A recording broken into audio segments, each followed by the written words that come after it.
Hi everyone, we are going to do today a bit, I can say, a difficult topic in the terms of imagination that you will have to imagine because we do not come across this kind of landforms every time. So it is a kind of a topic because we live in a tropical region, most of us live, except you are living in the Himalayan regions, where most of us live in the tropical, in the plain region, in the plateau region, so we do not see such kind of landforms. So the topic for today is the glacial landforms.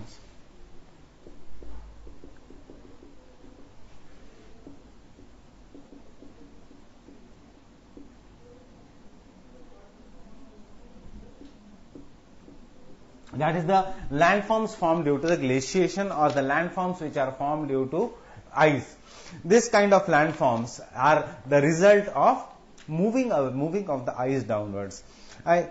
Most of you must have seen Ice Age 1, 2, 3, whatever the part you must have been. You are familiar with the Ice Age movie. In the Ice Age movie, what did they show? They showed that entire continent or entire part of the world was covered under the snow. It was under the snow, and also we have done that during the Ice Age, the seawater is reduced. That is, it causes reduction in the level of an seawater. So there was an ice age once upon a time in the world. So it is not based on any kind of a fiction, but there was an ice age once upon a time in the world. This period when the most of the world, that is around entire temperate latitudes, were covered by ice is known as an Pleistocene period.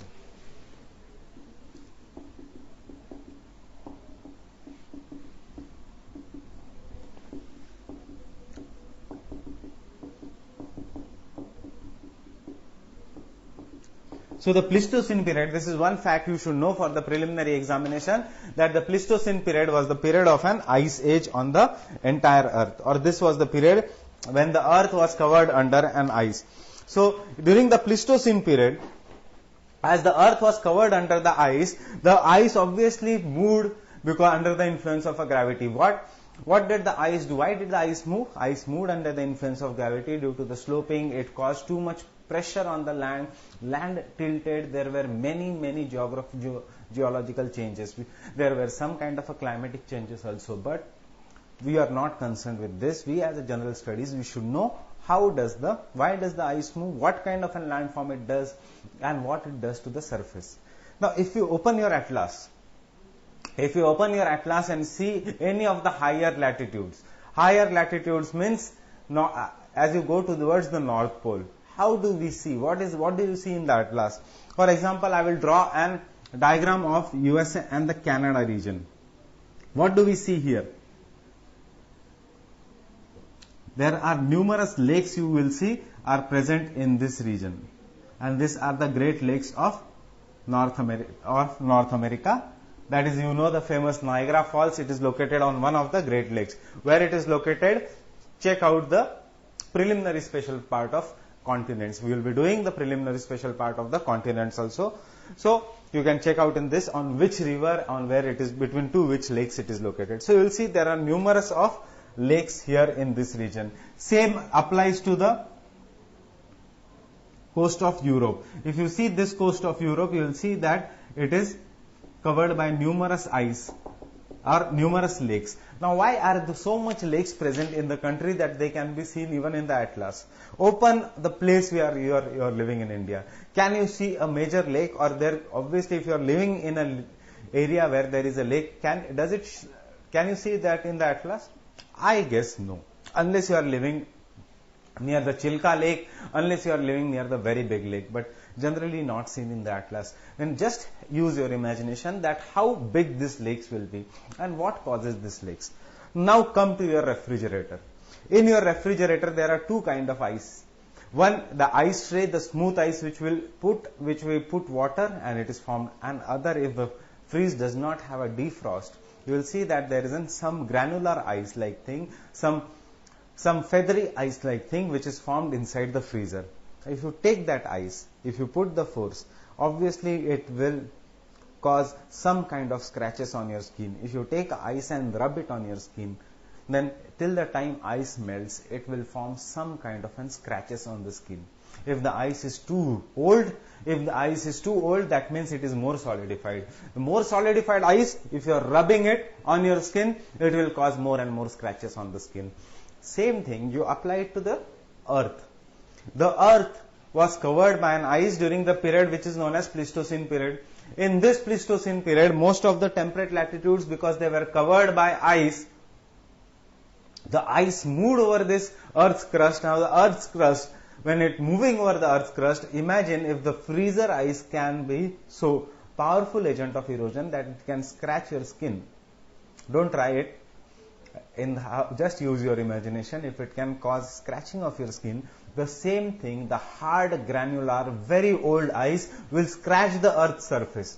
What do you mean by scratching the earth's surface? That means if the ice is moving over this earth's surface, it will cause scratches on the surface of the earth.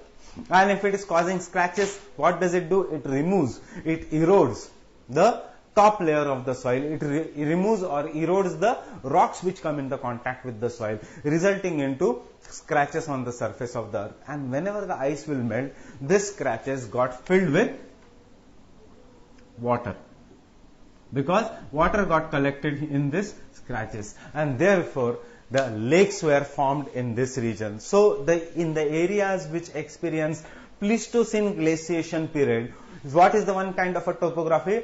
Formation of numerous kinds of lakes. Now, what are these lakes? Are these fluvial lakes or are these glaciated lakes? What topic are we doing? Glaciers.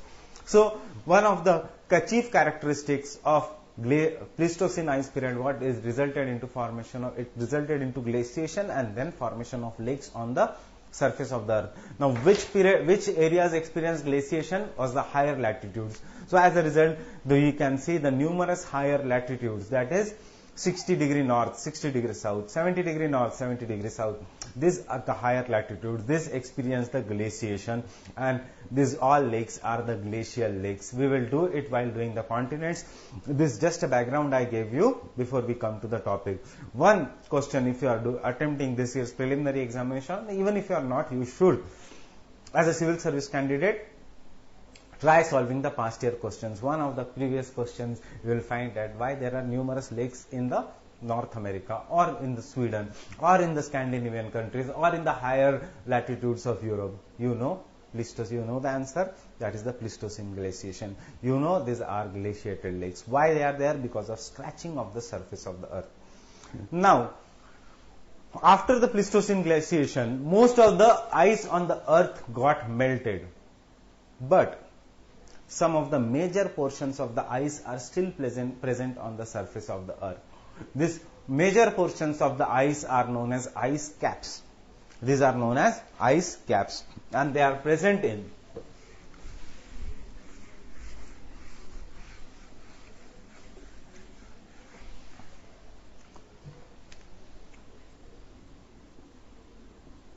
the two major ice caps are of Greenland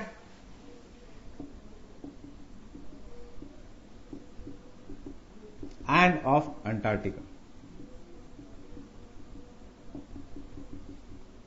So we have the two major ice caps in the Greenland region and in the Antarctica region. Now the presence of these ice caps in the Greenland and Antarctica, what do you mean by ice caps? This area is permafrost region, permanently under snow. This is covered under snow. So these are the two major ice caps. Otherwise, we do not have an ice caps at any other place in the world. These are the major ice caps anywhere in the world. But glaciation, that is the snow, is still present in the many parts of the world. Now these ice caps, when they come downwards under the influence of gravity, they break into ice shelf and then they break into iceberg. That we'll do later on. Now these ice caps which are present on the surface of the earth, these are the two areas. Now, is there any place on the earth where the ice is permanently present? Is ice present on the Mount Everest? Yes. Is ice present in the Kargil Dras sector for much of period of the year, or Leh Ladakh region for much period of the year, or one of the favorite spots which is accessible to each and everyone, Rohtang Pass, in much of the year?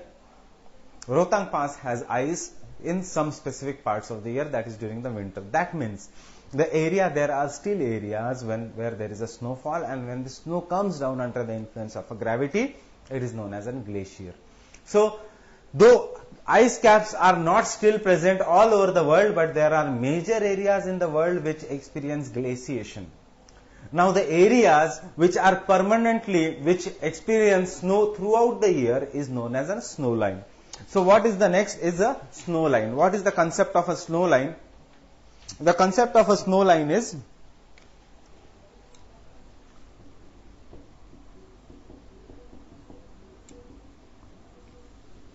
area where snow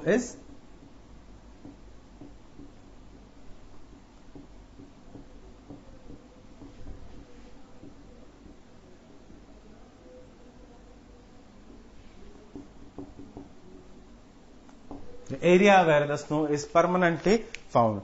That is, this shows that glaciation is still present in the areas of a snow line.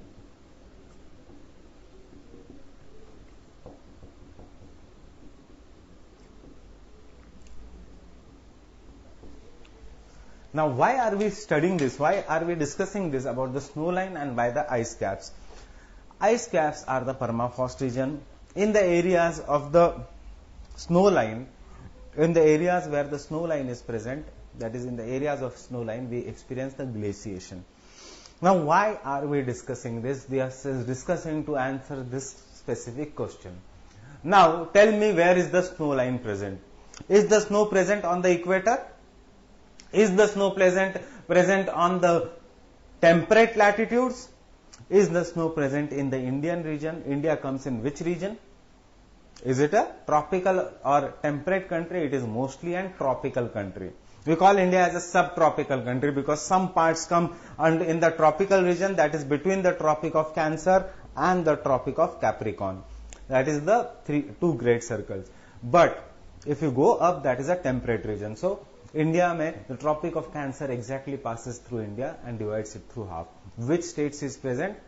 One of the preliminary question can be asked, refer Indian geography, that the Tropic of Cancer passes through which of the following states. Okay. Now, why are we studying this? It is to answer that where is the snow present? Snow, is it confined only in the higher latitudes, or is it confined, or it can be found even in the equator? Is snow present in India in the latitudes, or is the snow present in India in the equatorial region? Which part of India experiences an equatorial type of a climate? Which part of India is to the south? That is away from the mainland, Andaman and Nicobar Islands. They experience a tropical type of a climate. Do they have a snow? No. But you remember, the snow line is present all over the world. It is found snow is even present on the equator. Why I am stressing on the equator? It is because equator is characterized by hot and humid climate. In the hot and humid climate, snow cannot exist. The tropics are characterized by heat throughout the year.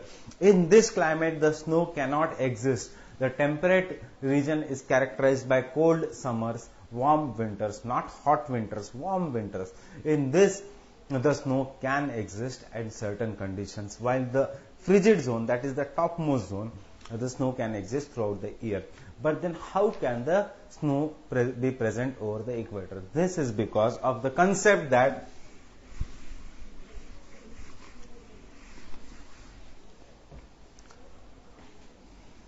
the atmosphere, that as you go up, the temperature decreases at the rate of 6.5 degrees Celsius for every kilometer. That is, as you are going up, the temperature on the surface of the earth is decreasing at the rate of 6.5 degrees Celsius per kilometer. Now, where on the surface of the earth you are going up? That is on the mountainous regions. So, we can see that higher the mountain, there are more chances of there being a snow. because as you are going up, the Mount Himalayan regions, very high mountains. So as you are going up, the temperature is going on decreasing, and point comes where the temperature, where the snow can exist, that is the temperature drops below the freezing point, resulting into snow. So in the lower latitudes, temperature exists at an higher altitude.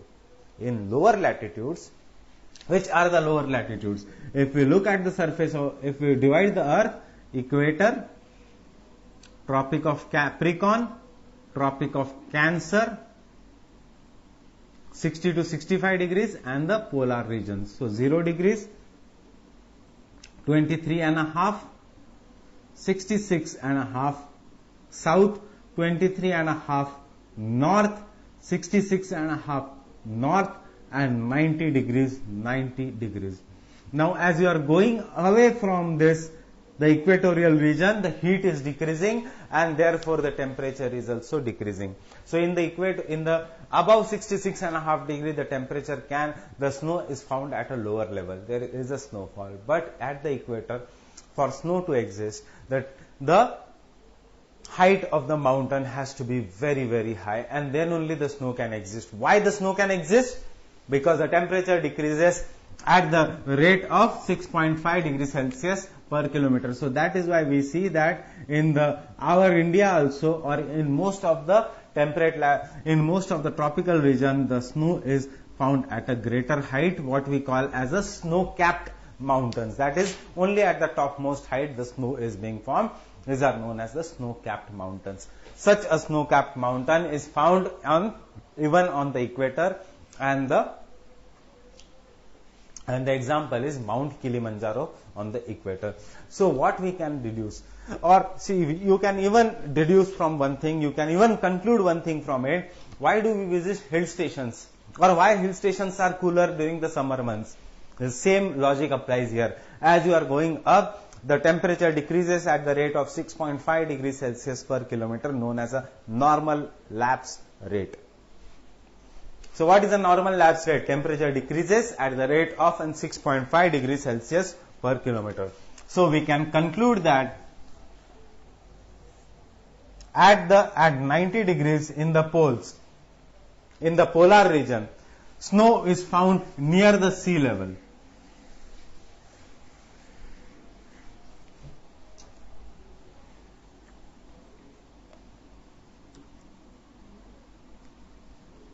Take this as a 0 degree equator, take this as a 90 degree. So we can conclude that in the permanent snow line is found at near the sea level in the polar regions, but it is found at a certain height only in the equatorial regions. In the equatorial region, it is found on the Mount Kilimanjaro because the height is great, and therefore it is covered by snow. So what is a permanent snow line? It is a line where the snow is permanently found. It is at sea level at the polar regions.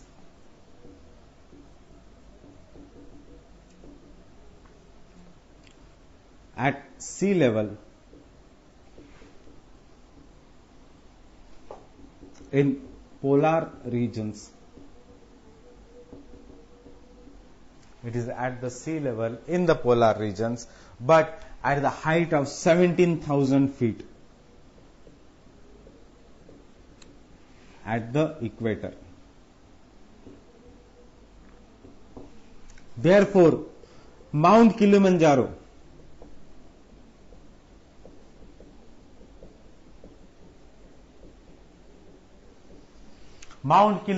which country? Tanzania. Mount Kilimanjaro in Tanzania is a snow-capped mountain located on the equator.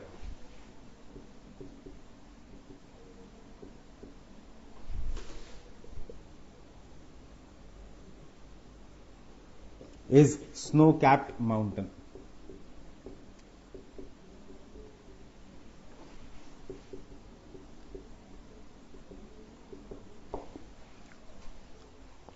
It is an example of an snow-capped mountain which is located on the equator.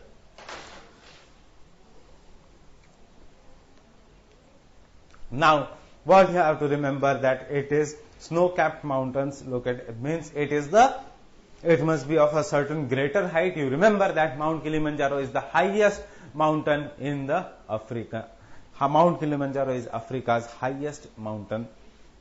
So Mount Kilimanjaro has a permanent snow line located on the equator. It is the highest mountain in the Africa.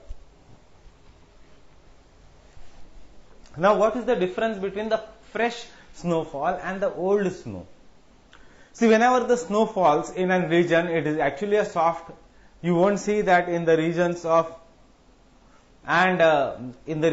snowfall. You won't see that suddenly people are carrying heavy sheets to protect them from the snow, because it is a soft snowfall.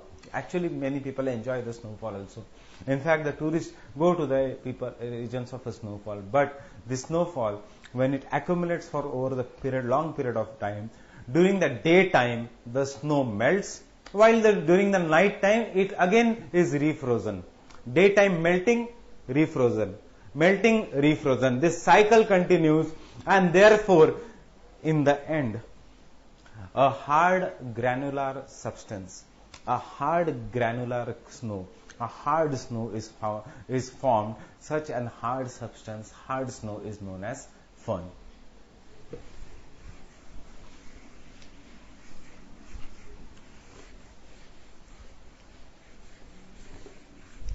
That is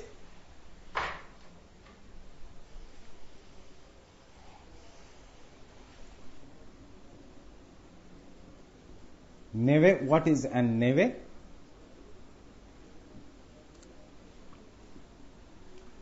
The melting of snow, of accumulated snow. Snow, why melting? Because during daytime, and it's refrozen and it's freezing during night time. What does it do? It results into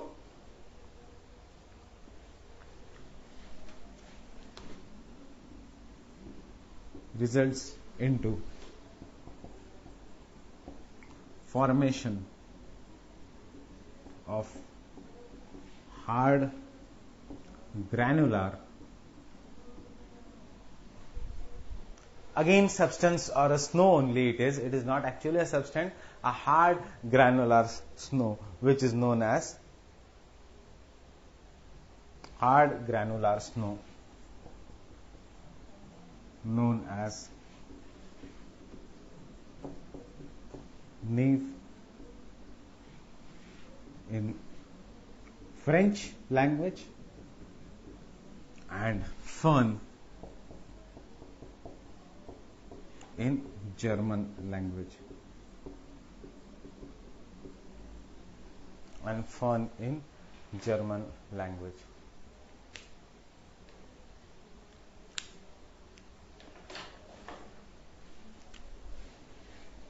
So what is a neve or fern? Hard granular snow is known as fern or neve. Is known as a fern or neve.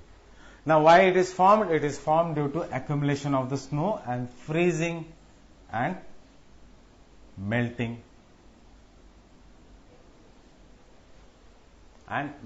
of an snow. Freezing and melting of a snow results into formation of an hard granular substance known as a neve or French. This neve or fern, that is the hard granular snow which comes down, which accumulates obviously in the mountain regions, and then it comes down under the force of a gravity. Such a movement of neve or fern under the influence of a gravity is known as a glacier. What is a glacier? Glacier is a river of ice.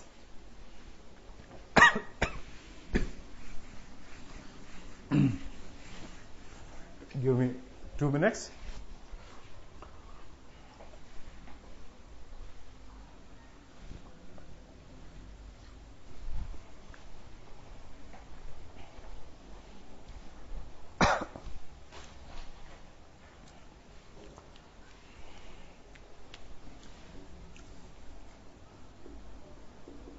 this neve or fern in mountainous regions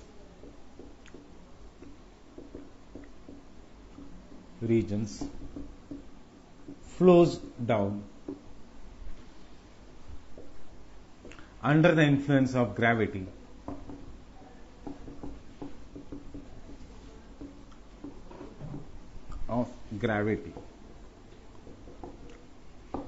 such a river of ice is known as a glacier.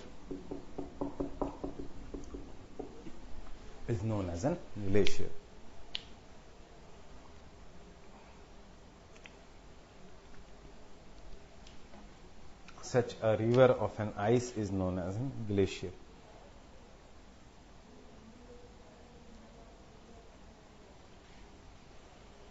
So what is a glacier?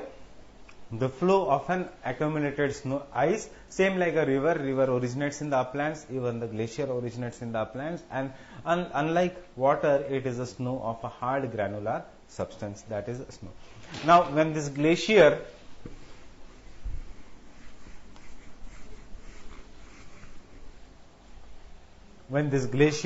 comes and enters the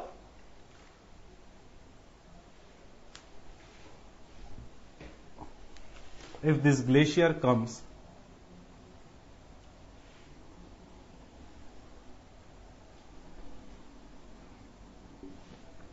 and if it directly enters the water or the sea, we call such glaciers, this glacier originates from here and it breaks down and it sometimes enters the sea level. Such glaciers are then known as an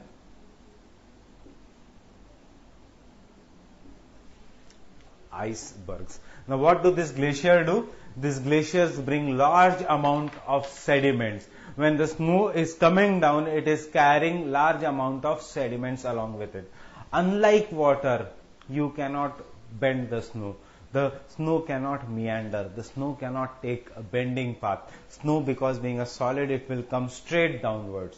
Because a solid cannot bend like an water. And this, unlike water, here the snow does not do any kind of a sorting. Whatever comes in its path, it comes down. You must have seen in the many movies, Vertical Limit. Recently, Nepal avalanche, that is the snow which comes down at a great speed. Like a flash flood, even avalanche comes down at a great speed and it takes everything. Sometimes it directly goes and enters the sea. In such coasts are known as fjord coast, where the mountains, glaciated mountains, directly enter the sea. Example of a Norwegian coast, an example of a Canadian coast, example of Chilean coast.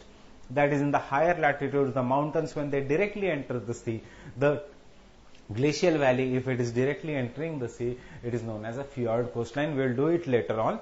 So in these regions, when it enters the sea, they break into ice shelves and then they break into an icebergs.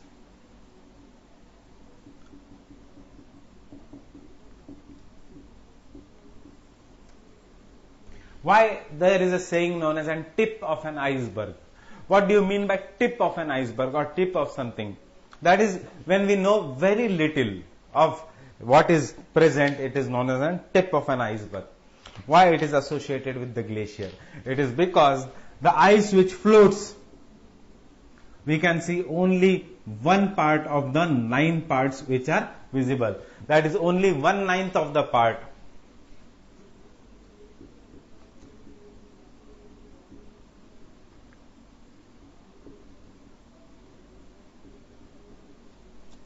Is visible. Rest is where? Rest is under water.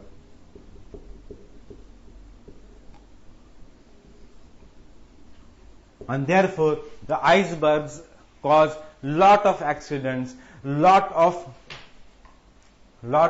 damage to the ships. They are one of the major cause of accidents to the shipping ways or to the navigation system. They are dangers to the navigation system because most of the iceberg is not visible. Only 1 out of the 9 parts are visible on the surface of the earth. And as a result of this, There is a saying known as a tip of an iceberg. Titanic accident. Okay.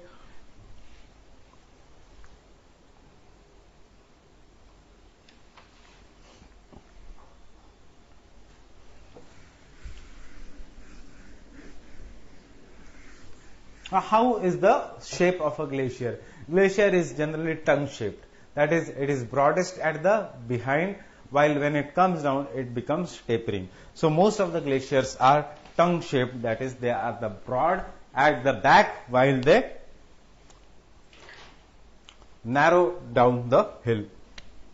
If we have to look at a glacier, the glacier will have such kind of an structure.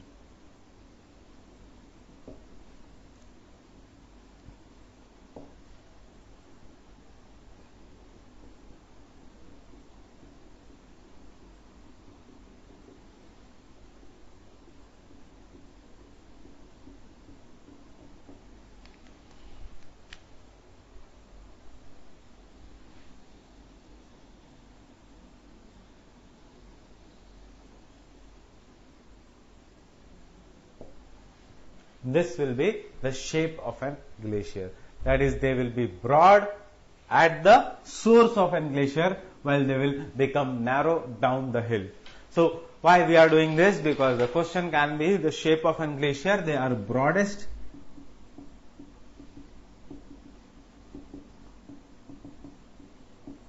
at source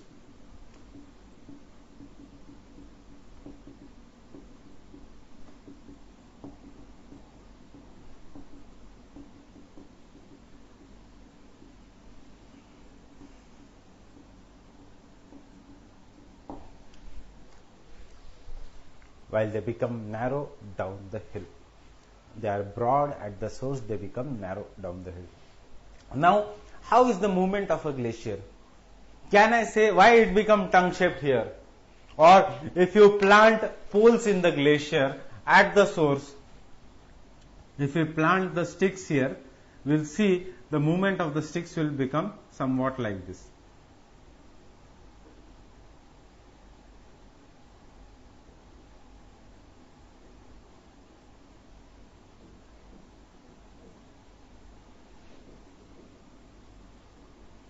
The movement of the sticks becomes somewhat like this.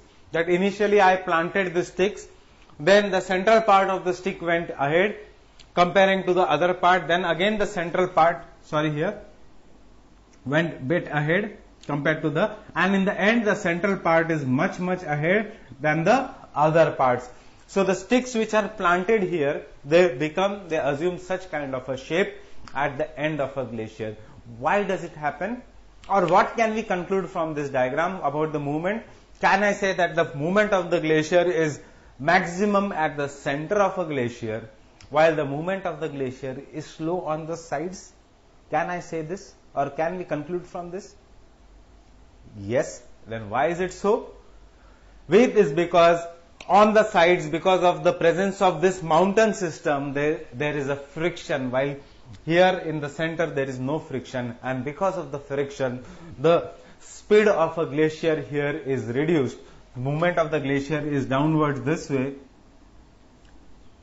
The speed of a glacier is reduced on the sides due to friction, while the central part assumes some maximum amount of speed, and therefore the sticks are having this shape, or we can say the tongue shape of a glacier is due to, or this protruding area is due to the maximum speed at the center.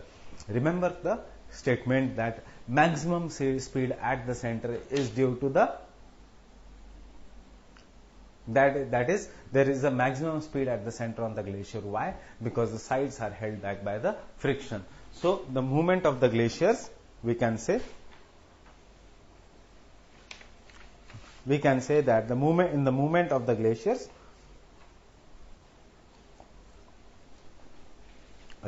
movement is fastest in the middle,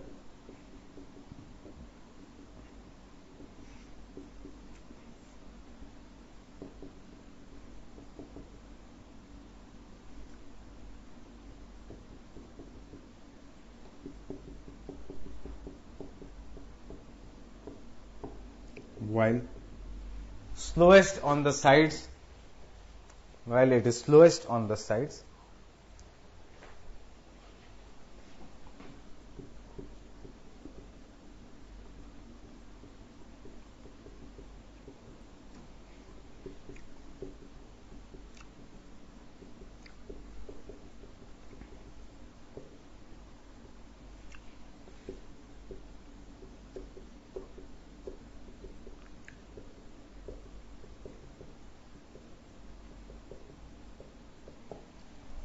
Because the sides are held back by friction, by the force of an friction.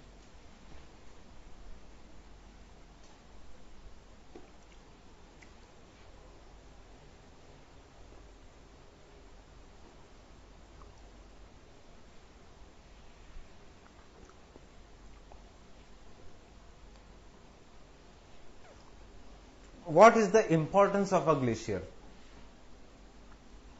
How much is the quantity of water available on the earth? Around 70% of the earth is covered by water. But can we drink the sea water? No.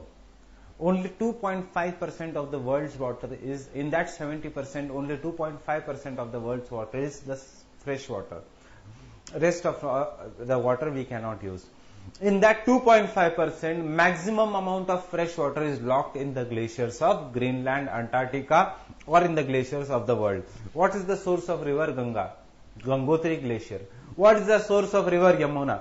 Yamunotri Glacier. What is the source of river Indus? What is the source of river Brahmaputra? They all originate from the glaciers. So why are we studying glaciers? Because you remember, the glaciers are the largest reserves of fresh water in the world, not rivers, not any other thing. The glacier is the largest river of fresh water in the world. After glacier, again remember, it is not rivers but the underground water, which is the second largest reserves of fresh water in the world. So remember that the glaciers are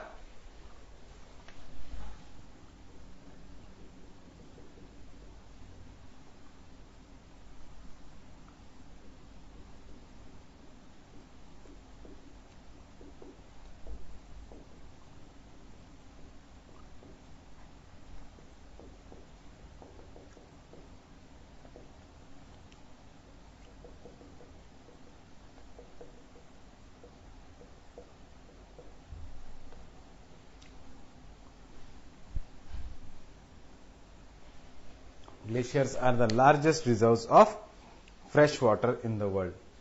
What is the quantity of a fresh water? 2.5% of the total world water in the world is a fresh water, out of which only 1% is available or is useful.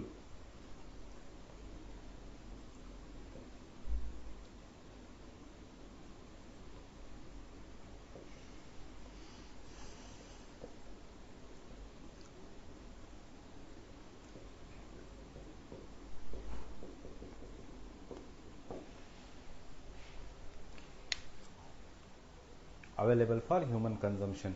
That is why use the water, preserve water, conserve water, use it without wastage. That is why sustainable use of water, because we are having only 1% for our consumption.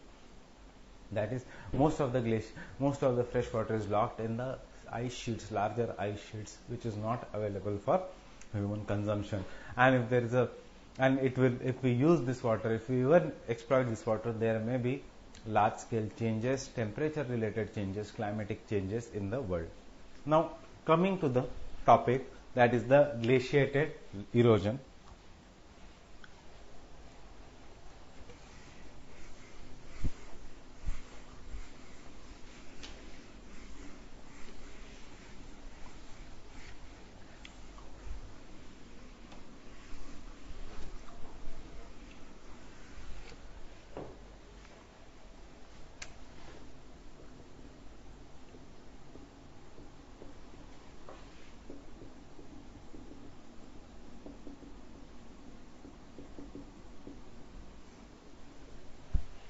Or what are the different forms of an glacial erosion? The glacial erosion is by two methods. One method is by plucking, and the second method is by abrasion.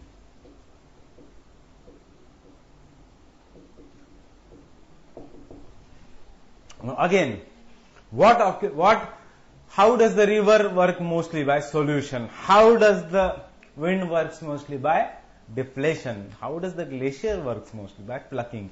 What do you mean by plucking? Ice moves, and if some loose material, if something comes in its way, the material gets uprooted. The material is plucked or torn away or taken away by the glacier. For example, if a glacier is coming and this is a tree, this glacier will take the tree along with it. If you are standing, if a human being standing, they will be taken along with it.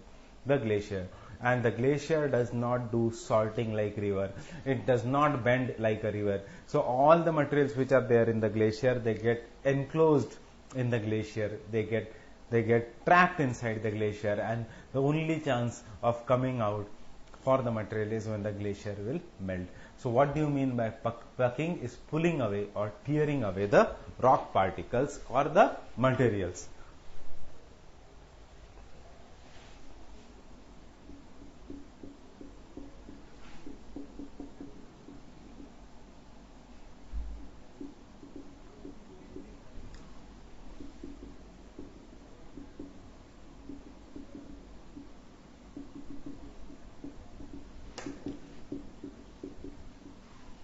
Blocks of rocks and drags them away.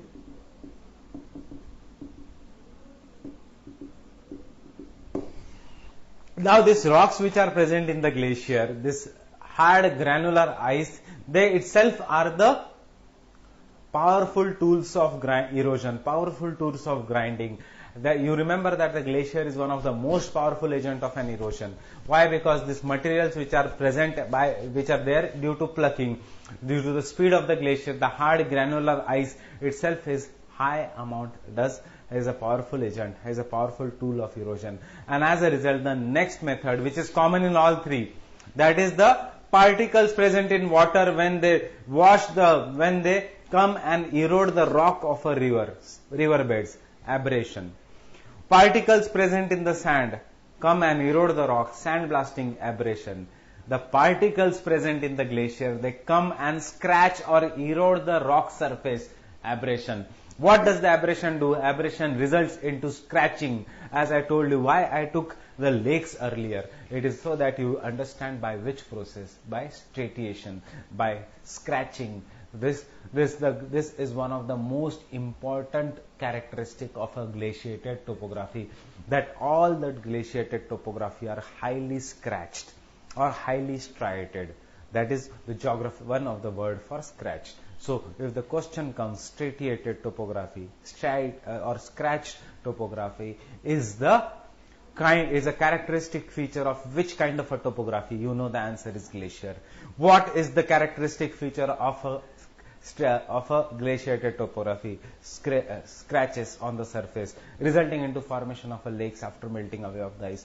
Why these scratches are formed? Due to the process known as an abrasion. Due to the process known as an abrasion. So the glacier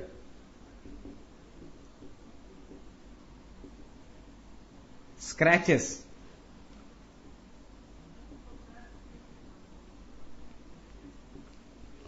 polishes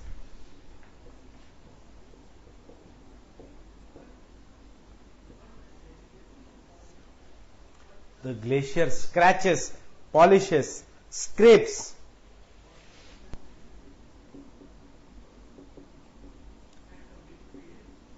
the valleys. The valleys. The valleys. So these are the two particles. How did? By the rock particles or by the eroded materials.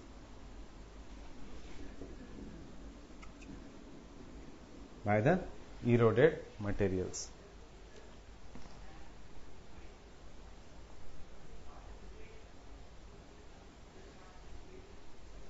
So what are the characteristics of a glaciated topography? Or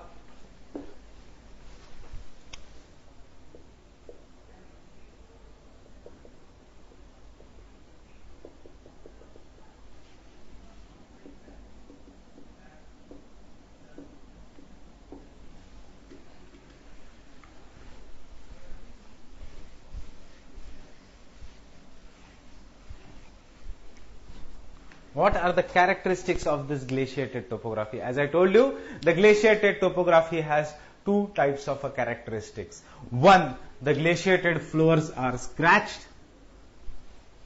The characteristics are scratched or striated surfaces.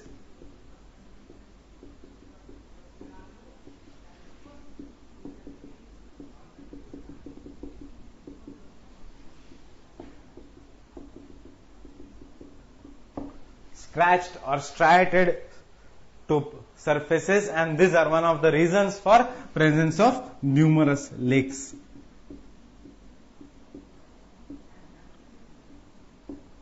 And the second is, now the glacier is not like wind carrying small particles, or nor like water where there is a limitation to carry the particles. It can carry the big particle if it comes in its way, like a house, like a tree, or even it can carry small particles. And when the glacier moves, the strong granular ice, the particles, they all rub into each other. Then as a result of this, the glaciated regions, due to erosion, they produce a certain kind of an topography. Certain kind of an byproduct of a glaciated erosion is very, very fine particle, very, very fine rocks which get eroded, resulting into very fine material known as floor, or same like maida. What is a floor? That is maida. So the glaciated regions result into extremely highly eroded rock floor.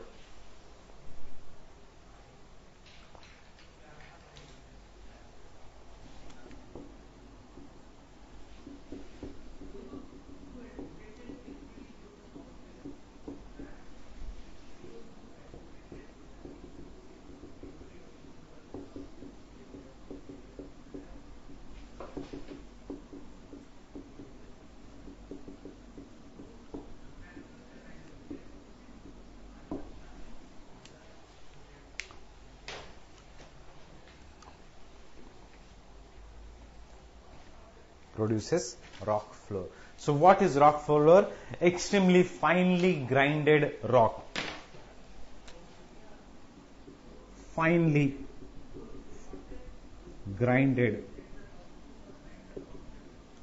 rock debris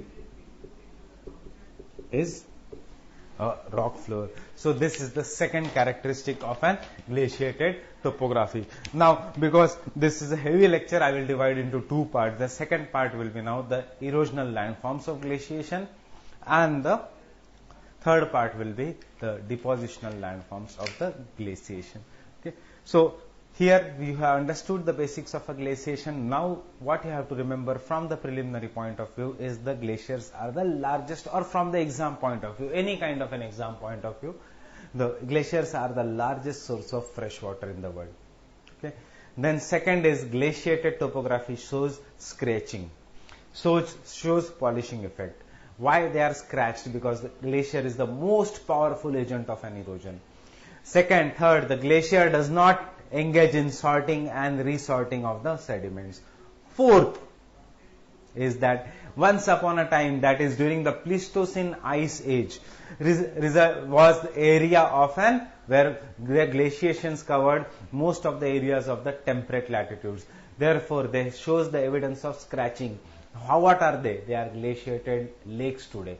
Fifth is that the snow line is at the sea level near the poles, but as you go away from the poles, the height of an snow line increases.